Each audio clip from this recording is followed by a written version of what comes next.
Hola, mi nombre es Diego Armas, tengo 29 años, estamos en kilómetro 52, ruta interamericana hacia Chimaltenango, Guatemala, y el negocio se llama CR Autos.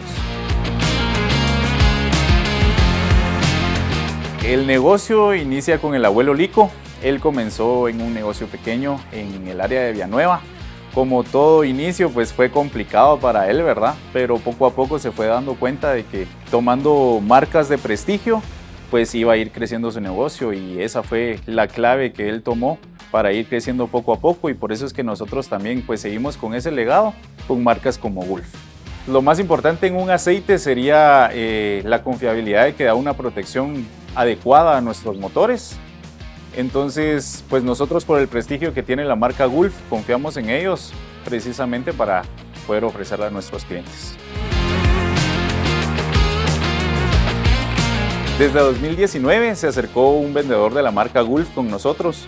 De esa manera, pues nosotros iniciamos una alianza con ellos y empezamos a ofrecer la marca a nuestros clientes. Y nosotros nos sentimos muy contentos porque en realidad, pues nosotros nos sentimos confiados de poder ofrecer esa marca. Hablando un poco sobre la calidad del producto, los clientes han quedado muy satisfechos porque ofrecemos diferentes viscosidades, tanto para gasolina, para diésel. Entonces ellos pueden encontrar una amplia gama de productos con nosotros en el área de Gulf.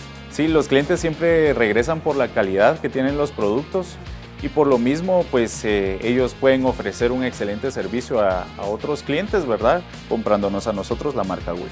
Pues la marca Gulf a nosotros nos convence mucho precisamente porque es una marca muy confiable. Si una marca tan prestigiosa como McLaren confía en Gulf, pues nosotros definitivamente podíamos tener la certeza de que es un buen aceite.